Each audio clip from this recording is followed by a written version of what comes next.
साल 1971 बांग्लादेश में आजादी की आवाज बुलंद होती है और पाकिस्तान सिविल वॉर के सबसे बैड फेज से गुजर रहा होता है।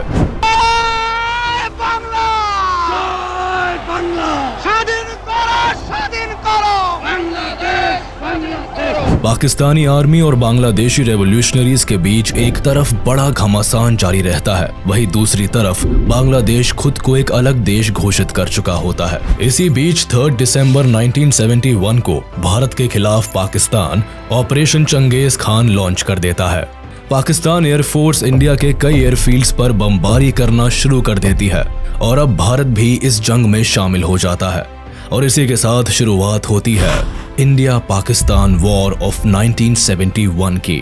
लेकिन भारत और पाकिस्तान के बीच ये वॉर होती ही क्यों है? पाकिस्तान के सिविल वॉर से भारत का क्या लेना देना होता है? और 1947 में पाकिस्तान का दामन थामने वाला ईस्ट पाकिस्तान आखिर क्यों आजादी की मांग पर उतर आता है? भारत का इस पूरे वॉर में क्या कंट्रीब्यूशन रहता है? कॉलोनियल टाइम से पहले इंडियन सबकॉन्टिनेंट में एक नहीं बल्कि कई किंगडम्स राज करते थे। ये सभी किंगडम्स अपने आप को एक अलग भाषा, ट्रेडिशन, कल्चर से आइडेंटिफाई करते थे और कुछ यही कहानी आज के वेस्ट बंगाल और बांग्लादेश की भी थी, जो उस टाइम में बंगाल के नाम से जाना जाता था। 13th सेंचुरी से ही इस एरिया पर ज्यादातर मुस्लिम रूलर्स का रूल चलता था, लेकिन धर्म से ज्यादा यहाँ के लोग खुद को बंगाली भाषा, कल्चर और ट्रेडिशन से इंटीग्रेटेड महसूस करते थे। अलग अलग धर्म से होने के बाद भी यहाँ कम्युनिटीज में यूनिटी एग्जिस्ट करती थी। 1757 में बंगाल में ब्रिटिश राज आने के बाद कम्युनिटीज के बीच धर्म की खाई गहरी होती जाती है, लेकिन एक चीज जो हमेशा कॉमन रहती है वो है बंगाली एथनिसिटी। 1947 में ब्रिटिश रूल के खत्म होते ही भारत को आजादी मिलती है, लेकिन ये आजादी भारत को 2 देशों में बांट देती है, भारत और पाकिस्तान। मुस्लिम मेजॉरिटी लोग पाकिस्तान को चुन लेते हैं, जबकि भारत खुद को लोकतांत्रिक देश घोषित करता है। धर्म के नाम पर हुए इस विभाजन से दोनों देशों की बाउंड्रीज तो तय हो जाती है, लेकिन एक ही कल्चर, ट्रेडिशन और लैंग्वेज को फॉलो करने वाले रीजन्स 2 अलग मुल्क का हिस्सा बन जाते हैं। जैसे आधा पंजाब पाकिस्तान को मिलता है और आधा भारत का हिस्सा बनता है। पार्टीशन की लकीरों से बंगाल भी अछूता नहीं रहता है। स्टार्टिंग फेज में पूरा बंगाल रीजन पार्टीशन को स्ट्रांगली अपोज करता है, लेकिन जब विभाजन की मांग तेज होती है तो बंगाल का वेस्टर्न रीजन भारत में शामिल हो जाता है। वही Muslim majority east Bengal Pakistan का हाथ थाम लेता है। उनकी उम्मीद होती है कि इस्लाम की फाउंडेशन पर बने पाकिस्तान में उन्हें better social and economic status और फैसिलिटीज मिलेंगी। साथ ही पाकिस्तानी गवर्नमेंट उनके फंडामेंटल राइट्स को रिकॉग्नाइज करे और उन्हें उनका पूरा हक दे। पाकिस्तान के साथ भारत में रह रहे कुछ मुस्लिम्स की भी यही उम्मीद होती है। इसलिए जब बंटवारा होता है तो दोनों ही कम्युनिटीज में मास माइग्रेशन देखने को मिलता है। हिंदू पाकिस्तान से भारत आते हैं तो मुस्लिम भारत से पाकिस्तान चले जाते हैं। वेस्ट बंगाल और बिहार से भी कई बिहारी मुस्लिम्स ईस्ट बंगाल की तरफ माइग्रेट करते हैं और हिंदू लोग भारत आ जाते हैं। ये मास माइग्रेशन अपने साथ एक बहुत बुरा दौर लेकर आता है, जिसमें दंगे फसाद से बेकसूर लोग मारे जाते हैं। लॉ एंड ऑर्डर पूरी तरह से तहस नहस हो जाता है। 14 लाख लोग अपना घर छोड़ देते हैं और लाखों फैमिलीज को अपनी डेस्टिनेशन पर पहुंचने से पहले ही मौत के घाट उतार दिया जाता है। मरने वालों की संख्या 2 लाख से 20 लाख तक बताई जाती है।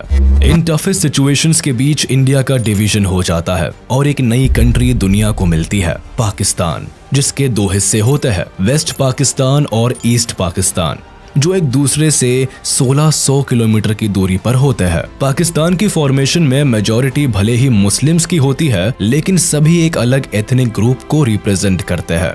Majority of ethnic group Bengali Muslim की होती है, जो ईस्ट पाकिस्तान में रहते हैं, जबकि वेस्ट पाकिस्तान में पंजाबी, सिंधी, पख्तूनी और बलोची एथनिक ग्रुप की सुपीरियोरिटी रहती है। ऐसे में एक बड़ी आबादी होने के बाद भी बंगाली मुस्लिम्स को साइडलाइन कर दिया जाता है। पॉलिटिक्स से लेकर ब्यूरोक्रेसी, मिलिट्री और सभी पावरफुल पोजीशंस पर वेस्ट पाकिस्तान के एथनिक ग्रुप को रिप्रेजेंटेशन मिलती है। Specifically government related important decisions and work primarily west Pakistan में कॉन्सेंट्रेटेड रहते हैं। पाकिस्तान की पॉलिटिक्स में भी भी वेस्ट पाकिस्तान का इन्फ्लुएंस रहता है। 1947 में पाकिस्तान की शुरुआत भारत की तरह एक पार्लियामेंट्री डेमोक्रेसी से होती है, जिसमें प्राइम मिनिस्टर की कमान लियाकत अली खान संभालते हैं, जबकि मोहम्मद अली जिन्ना को पहला गवर्नर जनरल बनाया जाता है। अपने पहले ही टर्म में लियाकत सरकार को ईस्ट पाकिस्तान और वेस्ट पाकिस्तान को इफेक्टिवली गवर्न करने में कई परेशानियों का सामना करना पड़ता है, जो आने वाली सरकार को भी महसूस होती है। मैक्सिमम पावर सेंट्रल गवर्नमेंट में एक ही पोजीशन पर कॉन्सेंट्रेटेड होती है, जिसकी वजह से पाकिस्तान में पॉलिटिकल इंस्टेबिलिटी भी आने वाले सालों में देखने को मिलती है और ईस्ट पाकिस्तान को रिप्रेजेंटेशन का सही मौका नहीं मिल पाता है। 21 मार्च 1948 को मोहम्मद अली जिन्ना एक नया रूल लेकर आते हैं और उर्दू को पाकिस्तान की ऑफिशियल लैंग्वेज डिक्लेयर कर देते हैं। State language of Pakistan is going to be Urdu and no other language.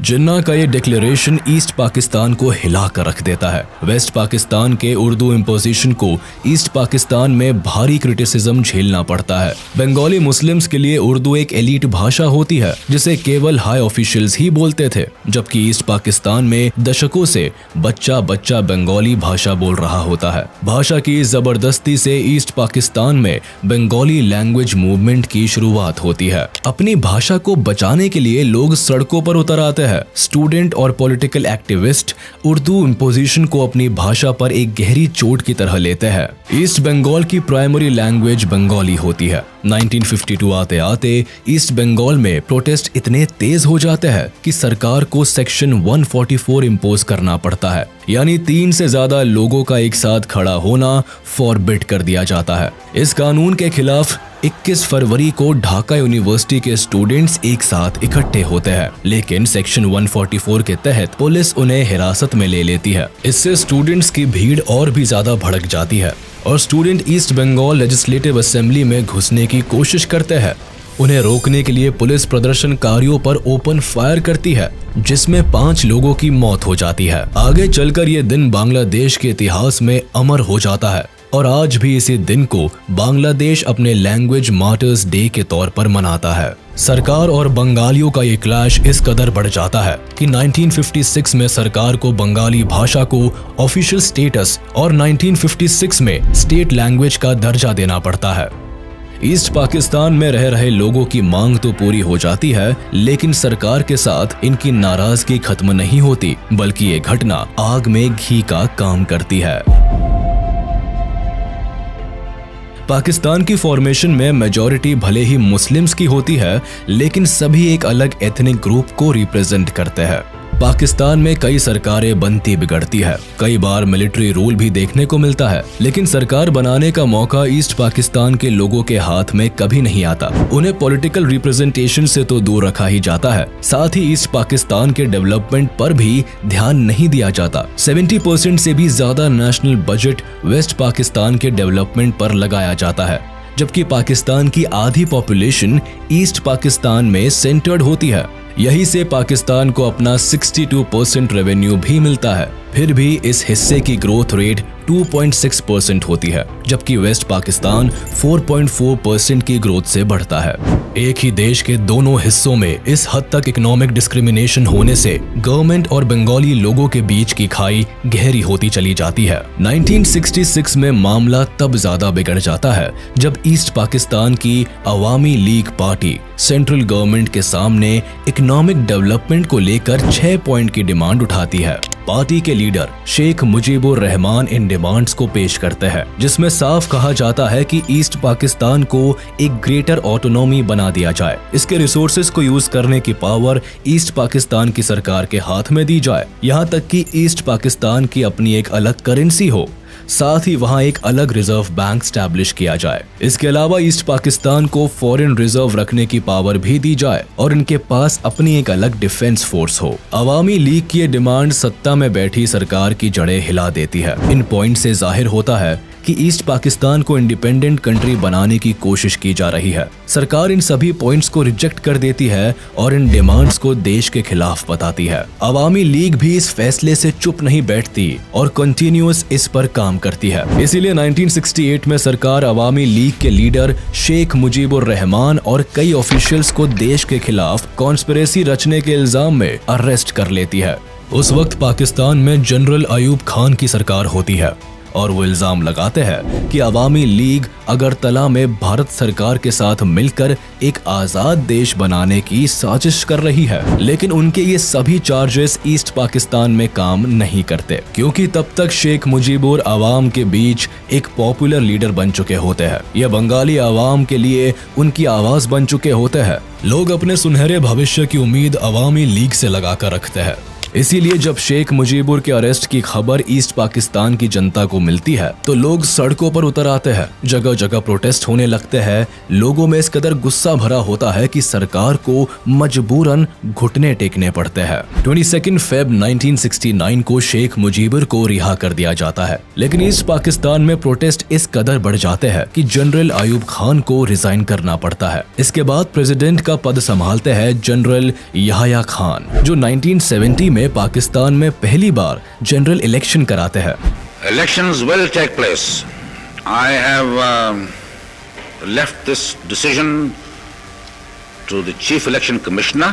Pakistani government इस गुमान में होती है कि majority of seats west Pakistan की पॉलिटिकल पार्टीज के हाथ आएगी, लेकिन जब रिजल्ट आता है तो पाकिस्तानी सरकार की नींव हिल जाती है। अवामी लीग को जनरल इलेक्शंस में भारी मतों से जीत मिलती है। 313 में से 167 सीट्स अवामी लीग को मिलती है, लेकिन वो ये सभी सीट्स ईस्ट पाकिस्तान में हासिल करते हैं, जबकि वेस्ट पाकिस्तान में एक भी सीट पर अवामी लीग की जीत नहीं होती। कुछ यही हाल वेस्ट पाकिस्तान की पाकिस्तान पीपल पार्टी का भी होता है, जिसे वेस्ट पाकिस्तान में 86 सीट्स मिलती है और ईस्ट पाकिस्तान में 0।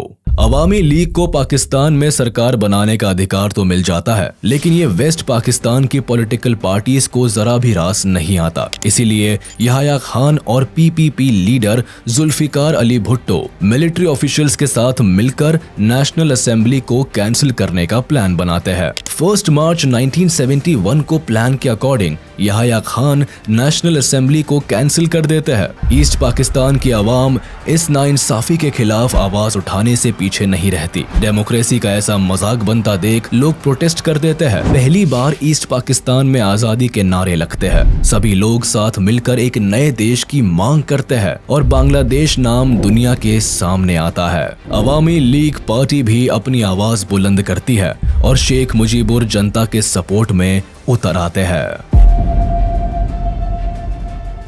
ईस्ट पाकिस्तान में अवाम पाकिस्तानी गवर्नमेंट के किसी भी ऑर्डर को मानना बंद कर देती है। प्रोटेस्टर्स यहाँ ऑर्गेनाइज्ड होकर एक इंडिपेंडेंट आर्मी को बनाते हैं, जिसे मुक्ति बाहिनी नाम दिया जाता है। इस आर्मी का मकसद बांग्लादेश की आजादी होता है। इस सिचुएशन में पाकिस्तान गवर्नमेंट को जब ईस्ट पाकिस्तान अपने हाथ से निकलता हुआ नजर आता है तो पाकिस्तानी आर्मी के जरिए यहाँ रिवॉल्ट्स को दबाने की कोशिश होती है। मार्च 1971 को एयर फ्लाइट के जरिए वेस्ट पाकिस्तान से कई पाकिस्तानी सोल्जर्स को ढाका लाया जाता है, जो मुक्ति बाहिनी के खिलाफ ऑपरेशन चलाते हैं। मुक्ति बाहिनी से निपटने के लिए वेस्ट पाकिस्तान एक east Pakistani central peace committee बनाती है, जिसे शांति बाहिनी नाम दिया जाता है। लेकिन पीस स्टैब्लिश करने के बजाय ये कमेटी ईस्ट पाकिस्तान में लोगों पर अत्याचार करना शुरू कर देती है। लॉ एंड ऑर्डर की धज्जियां उड़ जाती है। बंगालीज वेस्ट पाकिस्तान से अपने सारे नाते तोड़ लेते हैं। पाकिस्तानी गवर्नमेंट को जब ईस्ट पाकिस्तान की आवाज दबाने का कोई रास्ता नजर नहीं आता तो सरकार एक ऐसी साजिश रचती है कि वॉर क्राइम्स की सारी हदें पार हो जाती है। ईस्ट पाकिस्तानी लीडर्स का कहना था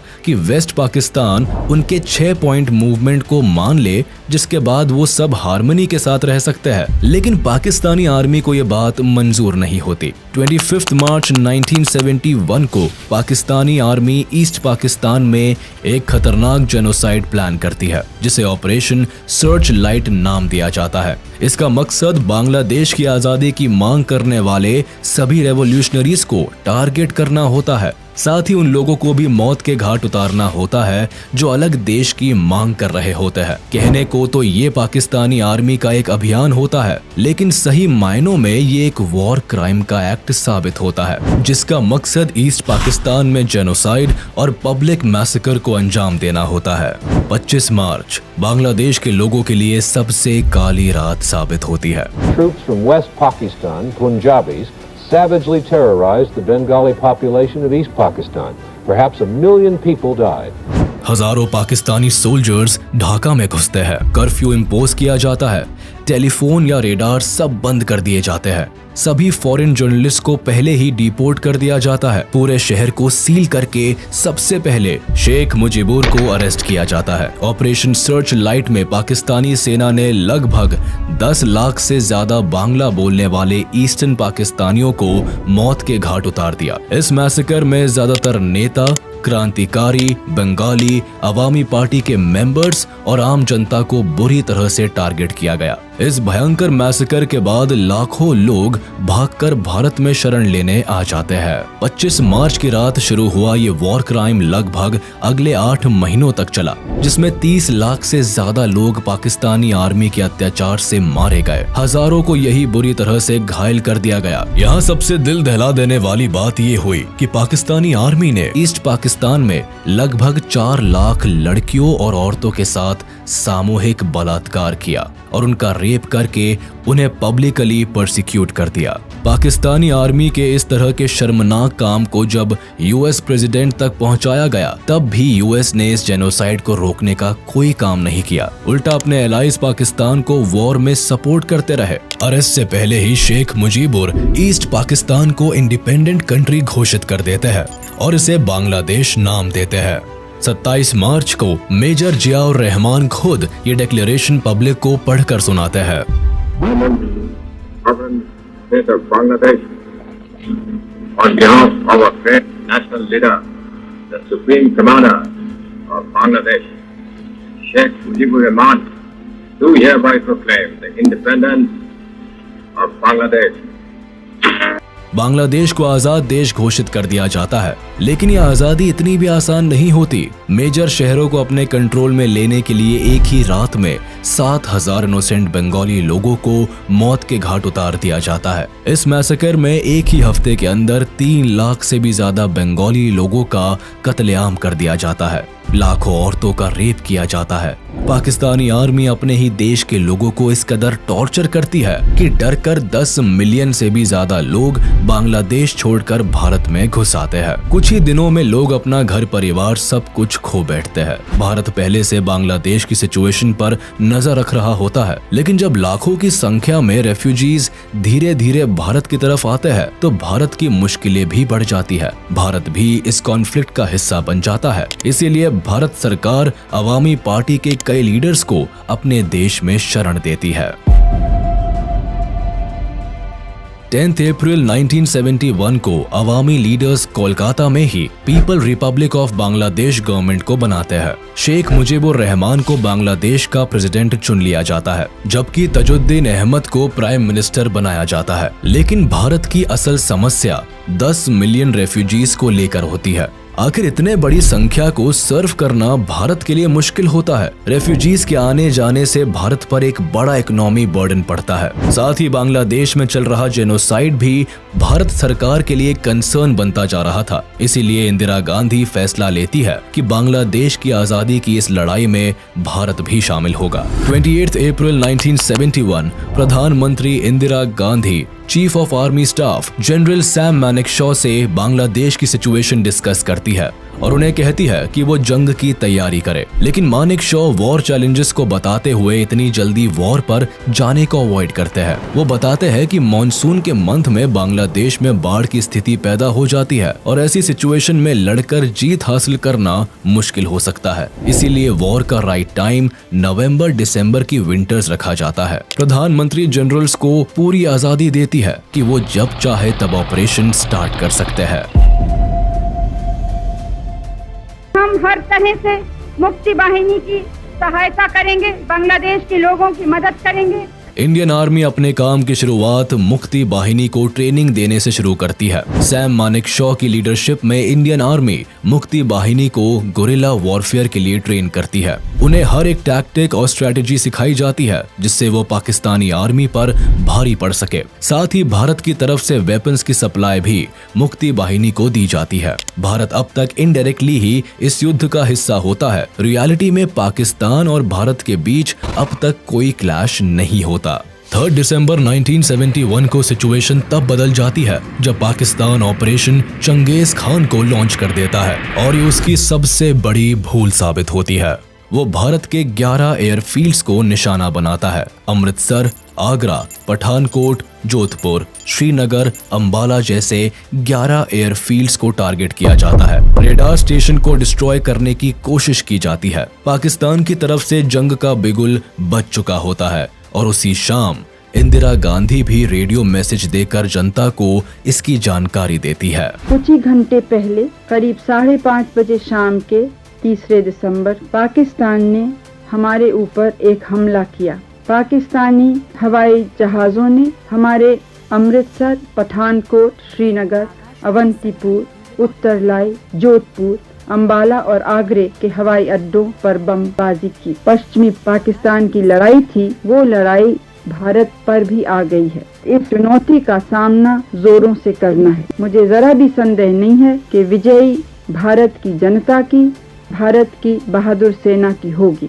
पाकिस्तान का मकसद भले ही भारत के एयरफील्ड को तबाह कर इंडियन एयरफोर्स को वॉर से बाहर रखने का होता है, लेकिन लकीली इनके निशाने सटीक नहीं बैठते और इंडियन एयरफोर्स तुरंत ही सतर्क हो जाती है और इन्हीं रनवेज से AIF अपने टारगेट संभाल लेती है और पाकिस्तानी आर्मी को मुंह तोड़ जवाब देने को तैयार हो जाती है। पाकिस्तान इंडियन एयरबेस को नुकसान पहुंचाने से भले ही चूक जाती है, लेकिन इंडियन एयरफोर्स जब एयर स्ट्राइक पर उतरती है तो पाकिस्तान के कई रनवे को तबाह करके ही दम लेती है। मुरिद, मियानवाली, सरगोधा, चांडलर, रिसलवाला वेस्ट पाकिस्तान के कुछ जरूरी एयर बेसेस होते हैं जिन्हें इंडियन एयरफोर्स बुरी तरह डैमेज कर देती है। वेस्ट पाकिस्तान के रनवेज की हालत इतनी खराब हो जाती है कि कई दिनों तक वह वॉर के लिए कुछ एयर बेसेस को यूज नहीं कर पाते। कुछ यही हाल इंडियन आर्मी ईस्ट पाकिस्तान के एयर बेसेस का भी करती है, जहां 2 दिन के अंदर ही चिट्टागोंग, जेसोर और कुर्मितोला एयर बेसेस को तबाह कर देती है। 4 दिसंबर को इंडियन नेवी भी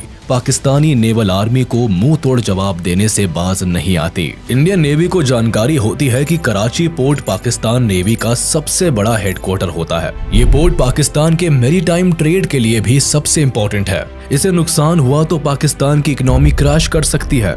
इसीलिए इंडियन नेवी कराची हार्बर को अपना टारगेट बनाती है और इस ऑपरेशन को नाम देती है ऑपरेशन ट्राइडेंट। इस ऑपरेशन की कमान संभालते हैं navy chief admiral SM Nanda, जो कि इंदिरा गांधी से परमिशन लेने के बाद 25th स्क्वाड्रन कमांडर बबरू भान यादव को अटैक की जिम्मेदारी देते हैं। इनकी कमान में इंडियन नेवी का ग्रुप 460 किलोमीटर कराची के साउथ कोस्ट में चला जाता है और रात होने का इंतजार करते हैं, क्योंकि रात के अंधेरे में पाकिस्तानी एयरक्राफ्ट एयर बॉम्बिंग नहीं कर सकते थे। इंडियन नेवी का प्लान होता है कि वह अंधेरे का फायदा उठाकर पाकिस्तान की वॉरशिप्स को पूरी तरह तबाह कर दे। इसीलिए शाम होते होते इंडियन नेवी कराची पोर्ट के 330 किलोमीटर करीब चले जाते हैं।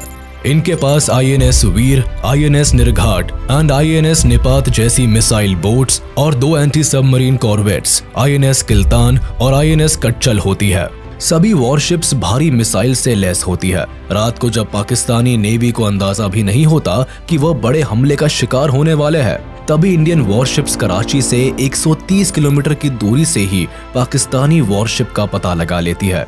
सबसे पहले मिसाइल अटैक INS नीरघाट करती है और पाकिस्तान के बैटल्स क्लास डिस्ट्रॉयर PNS खाइबार के टुकड़े टुकड़े कर डालती है। उसके बाद INS वीर और INS निपत भी अपना कमाल दिखाते हैं और PNS चैलेंजर और PNS मुहाफिज को मिसाइल से बर्बाद कर पानी में डुबो देते हैं। इस ऑपरेशन में INS निपात पाकिस्तान के केमारी ऑयल स्टोरेज टैंक्स को भी निशाना बनाता है और पाकिस्तान का ऑयल स्टोरेज आग की लपटों में जल के बर्बाद हो जाता है। करीब 7 दिन तक पाकिस्तान इस आग को बुझाने में नाकामयाब रहता है और दुनिया भर के अखबारों में इंडियन नेवी की इस आग को बिगेस्ट बॉनफायर करार दिया जाता है। इसके जवाब में पाकिस्तानी नेवी इंडिया के ओखा पोर्ट को बॉम्ब करने से पीछे नहीं रहता ताकि उन्हें अपनी बर्बादी का बदला मिल सके। वो हमले से भारत के फ्यूलिंग फैसिलिटीज, एम्यूनिशन डंप और मिसाइल बोट्स जेटी को नुकसान पहुंचाना चाहता है। लेकिन पाकिस्तान के प्लान को समझते हुए इंडियन नेवी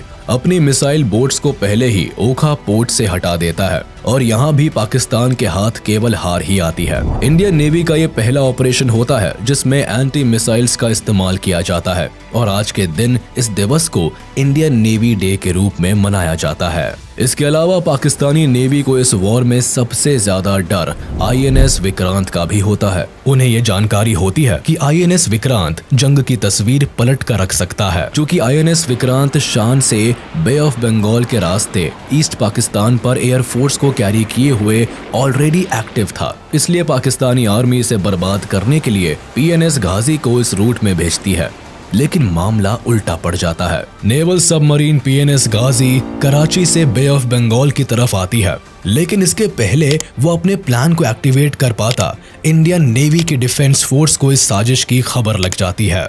भारत भी चौकन्ना हो जाता है। यहाँ PNS गाजी को चकमा देने के लिए विशाखापट्टनम पर INS राजपूत को एक्टिव कर दिया जाता है और ऐसा जताया जाता है कि विशाखापट्टनम पोर्ट पर INS विक्रांत खड़ा है। पाकिस्तानी नेवी को गुमराह करने के लिए INS विक्रांत के कॉल साइन का यूज किया जाता है। साथ ही INS राजपूत से भी सिग्नल्स भेजे जाते हैं। अपने मिशन को अंजाम देने के लिए PNS गाजी जैसे ही विशाखापट्टनम पोर्ट पर पहुंचता है, तभी INS राजपूत 2 डेप्थ चार्जर्स से PNS गाजी सबमरीन पर हमला करता है। PNS गाजी इस पूरे मामले को समझता और रिट्रीट करता, तब तक INS राजपूत ने हमले शुरू कर दिए और इस तरह PNS गाजी पाकिस्तान के मंसूबों के साथ ही डूब जाता है। 4 दिसंबर की रात को पाकिस्तान राजस्थान के लोंगेवाला पोस्ट से भारत पर हमला करता है। उन्हें खुफिया जानकारी होती है कि यहाँ इंडियन सोल्जर्स की संख्या कम है। बस इसी का फायदा उठाकर वह भारत में दाखिल होने और रामगढ़ जैसलमेर होते हुए दिल्ली पहुंचने की साजिश रचता है। इस साजिश के तहत पाकिस्तान 2000 जवानों के साथ 59 टैंक्स और एक मोबाइल इन्फेंट्री ब्रिगेड को लेकर लोंगेवाला पोस्ट पर हमला कर देते हैं। यहाँ उनका सामना भारतीय सेना की 23वीं बटालियन पंजाब रेजिमेंट की कंपनी से होता है, जिसकी कमान मेजर कुलदीप सिंह चंदपुरी के पास होती है। 7 दिसंबर 1971 तक लड़ी गई इस लड़ाई में पाकिस्तान के मंसूबे धरे के धरे रह जाते हैं, जब मेजर कुलदीप सिंह चंदपुरी की लीडरशिप में केवल 120 इंडियन सोल्जर्स ही पाकिस्तान के हजारों सोल्जर्स और टैंक्स को धूल चटा देते हैं। लोंगेवाला में भारतीय सैनिक एक ऊंचे रेत के टीले को अपने कब्जे में ले लेते हैं और इस ऊंचाई का फायदा उठाकर अपनी स्ट्रैटेजी बनाते हैं। कुलदीप सिंह चंदपुरी को पता होता है कि सुबह होने तक उन्हें कोई हवाई मदद नहीं मिल सकती, इसीलिए वह सुबह तक पाकिस्तानी आर्मी को उलझा कर रखने की स्ट्रैटेजी बनाते हैं। हालांकि पाकिस्तान से फायरिंग पहले स्टार्ट होती है, लेकिन आगे वह बढ़ते हुए पाकिस्तानी टैंक चारों तरफ लगे कटीले तारों को देखकर रुक जाते हैं। इन वायर्स को वो लैंड माइन्स का सिंबल समझकर एक जरूरी वक्त तारों को हटाने और अपने कंफ्यूजन को क्लियर करने में गुजार देते हैं। फिर जैसे ही पाकिस्तानी टैंक्स आगे बढ़ते हैं, वो रेगिस्तान की रेत में फंस जाते हैं। एक ऊंचे टीले पर होने की वजह से इंडियन आर्मी टैंक्स को डायरेक्ट हिट कर पाती है और पाकिस्तान अपने कई टैंक्स और व्हीकल्स गंवा देता है। जब तक पाकिस्तान भारत की चाल को समझ पाता, तब तक सुबह हो जाती है और सूरज की पहली किरण के साथ ही इंडियन एयरफोर्स का सपोर्ट सोल्जर्स को मिलता है। इंडियन एयरफोर्स के HAL HF-24 Marut fighters and hawker Hunter aircraft इस लड़ाई में पाकिस्तान के हमलों का मुंह तोड़ जवाब देते हैं और लोंगेवाला में जीत का बिगुल बजा देते हैं। इस हार से पाकिस्तान को बहुत बड़ा झटका लगता है। वह अपने कई सैनिक और आर्म्ड व्हीकल खो देता है। लोंगेवाला का ये एयर ग्राउंड ऑपरेशन भारत का बड़ा सक्सेसफुल ऑपरेशन साबित होता है, लेकिन पाकिस्तान के लिए ये एक बहुत बड़ी हार बन जाती है। 1971 के इस वॉर में भारत ने पाकिस्तान से लगभग 3600 स्क्वायर किलोमीटर्स का हिस्सा छीन लिया। पाकिस्तान से निपटने के लिए भारत की मिलिट्री पावर और स्ट्रेटेजी पाकिस्तान से कहीं ज्यादा बेहतर होती है। भारत के जनरल वेस्ट पाकिस्तान में एक डिफेंसिव वॉर स्ट्रेटेजी का इस्तेमाल करते हैं, यानी वेस्ट हिस्से में अटैक के बजाय मिलिट्री डिफेंस पर वर्क करती है, जबकि ईस्ट पाकिस्तान में Indian military aggressively attack strategy का इस्तेमाल करती है। सोल्जर्स को लड़ने के लिए फील्ड पर भेजा जाता है और इंडियन आर्मी पाकिस्तानी सोल्जर्स पर भारी पड़ती है। इंडियन डिफेंस की नेवी, एयर और मिलिट्री का कोऑर्डिनेटेड अटैक पाकिस्तान के होश उड़ा देता है। ऑपरेशन ट्राइडेंट में मिली अपार सफलता के बाद एक तरफ जहां कराची पोर्ट पर सिक्योरिटी बढ़ा दी जाती है, वहीं पाकिस्तान को समंदर में इंडियन शिप्स की एक बड़ी प्रेजेंस की खबर लग जाती है। उन्हें लगता है कि भारत फिर एक बड़े हमले की तैयारी कर रहा है, इसीलिए पाकिस्तानी वॉरशिप्स मर्चेंट शिपिंग के साथ मिलकर इंडियन नेवी को मात देने का प्लान बनाते हैं। अब इसी प्लान को फेल करने के लिए इंडियन नेवी एक फॉलो अप प्लान बनाती है, जिसका कोड नेम ऑपरेशन पायथन दिया जाता है। 8 दिसंबर को पाकिस्तान की चालों को नाकाम करने के लिए भारत की मिसाइल बोट्स INS विनाश, INS तलवार और INS त्रिशूल को कराची के साउथ में मनोरा पेनिनसुला की तरफ भेजा जाता है। इस दौरान ये मिसाइल बोट्स न केवल पाकिस्तानी पेट्रोल वेसल को टारगेट करते हैं, बल्कि 11 बजे के करीब INS विनाश अपनी 4 मिसाइल से केमारी ऑयल फार्म को टारगेट करता है। इस अटैक से पाकिस्तान का बचा कुचा केमारी ऑयल स्टोरेज भी तबाह हो जाता है। साथ ही Panamanian fuel tanker SS gulf star को भी भारी नुकसान पहुंचता है। INS विनाश पाकिस्तान के नेवी फ्लीट टैंकर PNS डक्का को बुरी तरह ध्वस्त कर देता है। इस हमले से कराची की 50% ऑयल रिक्वायरमेंट धुआं हो जाती है। पाकिस्तान की अर्थव्यवस्था को एक बड़ा झटका लगता है और एक ही रात में पाकिस्तान को लगभग $3 बिलियन का नुकसान उठाना पड़ता है। इस अटैक में भारतीय नेवी को तो कोई नुकसान नहीं पहुंचता, लेकिन पाकिस्तान को केवल आसमान ही नहीं बल्कि समंदर से भी एक बड़ी हार का सामना करना पड़ता है। वॉर में अपनी डूबती नैया को किनारे लगाने के लिए पाकिस्तान UN के पास पहुंचता है और अपील करता है कि भारत को इस वॉर से बाहर रहने के लिए कहा जाए। 4 दिसंबर को जहां एक तरफ पाकिस्तान भारत पर अटैक करता है, वहीं साइमल्टेनियसली यूनाइटेड नेशंस की सिक्योरिटी काउंसिल असेंबल होती है। एक लंबे डिस्कशन में अमेरिका सीधे पाकिस्तान के समर्थन में कूद जाता है। US, चाइना और UK मिलकर भारत को सीज फायर करने के लिए कहते हैं और दबाव बनाया जाता है कि भारत अपनी आर्मी को बांग्लादेश से वापस बुला ले। लेकिन यहाँ भारत के समर्थन में सोवियत यूनियन आगे आता है और 2 बार इस रेजोल्यूशन को वीटो कर देता है। इसकी वजह 9 अगस्त 1971 में भारत और सोवियत यूनियन के बीच साइन हुई पीस एंड फ्रेंडशिप ट्रीटी भी होती है, जो भारत और सोवियत यूनियन के बीच दोस्ती की नींव रखती है। और इस दोस्ती को गहरा होने का मौका तब मिलता है जब बांग्लादेश लिबरेशन वॉर में सोवियत यूनियन न केवल पॉलिटिकली बल्कि मिलिट्री पावर से भी भारत की मदद करता है। इंडिया ने बांग्लादेश को एक इंडिपेंडेंट कंट्री मान लिया। इसी दिन भूटान भी विश्व का पहला देश बना जिसने बांग्लादेश को ऑफिशियली एक इंडिपेंडेंट कंट्री के तौर पर एक्सेप्ट कर लिया। 8 दिसंबर 1971 को जब अमेरिका की इंटेलिजेंस को ये रिपोर्ट मिलती है कि भारत ईस्ट पाकिस्तान में एक ऑफेंसिव अटैक प्लान कर रहा है, तब US पाकिस्तान के समर्थन में अपनी 7th fleet task force bay of Bengal की तरफ भेज देता है। US का ये 7वां बेड़ा दुनिया का सबसे बड़ा एयरक्राफ्ट कैरियर होता है, जिसका वजन 75,000 टन के करीब होता है। करीब 70 फाइटर एयरक्राफ्ट को कैरी करने वाला ये शिप न्यूक्लियर पावर्ड से लेस होता है। जाहिर था कि भारत की नेवल पावर से ये कहीं ज्यादा ताकतवर होता है और उसके सामने भारत के INS विक्रांत की फाइटर एयरक्राफ्ट की क्षमता केवल 20 एयरक्राफ्ट की होती है। पाकिस्तान को अब ये वॉर अपने हक में दिखाई देने लगती है। उसे लगता है कि अमेरिका के समर्थन से उसकी जीत पक्की है। वहीं भारत पर प्रेशर होता है कि अमेरिका की नेवल शिप से उलझने के बजाय पीछे हट जाए।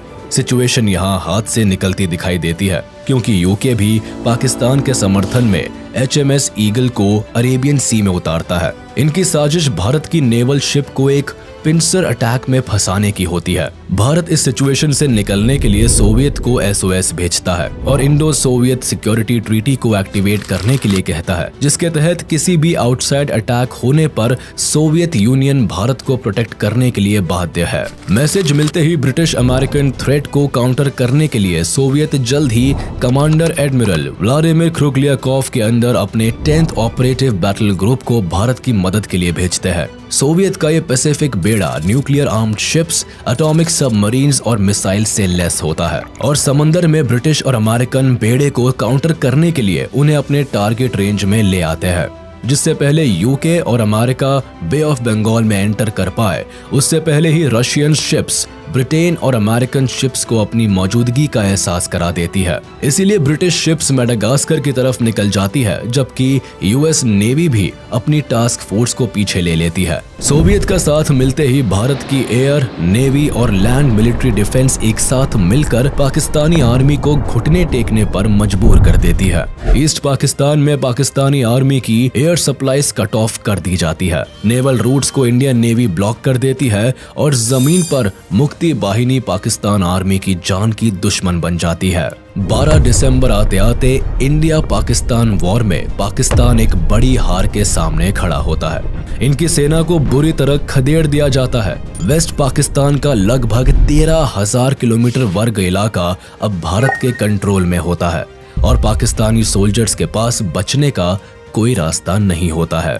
जुल्फिकार अली भुट्टो पाकिस्तान की जीत के लिए एक बार फिर अमेरिका का दरवाजा खटखटाते हैं और वॉर को डिस्कस करने के लिए न्यूयॉर्क जाते हैं। अमेरिका के साथ मिलकर वो सीज फायर का एक प्रपोजल भी तैयार करते हैं, लेकिन तब तक काफी देर हो चुकी होती है। पाकिस्तानी आर्मी इंडियन सोल्जर्स के सामने सरेंडर के लिए तैयार हो जाती है। इससे गुस्से में आकर जुल्फिकार अली भुट्टो यूएन की असेंबली छोड़कर चले जाते हैं और यहाँ पाकिस्तान की लाचारी भी पूरी दुनिया को साफ नजर आती है। I will not be a party to it. My country hearkens for me. Why should I waste my time here in the Security Council?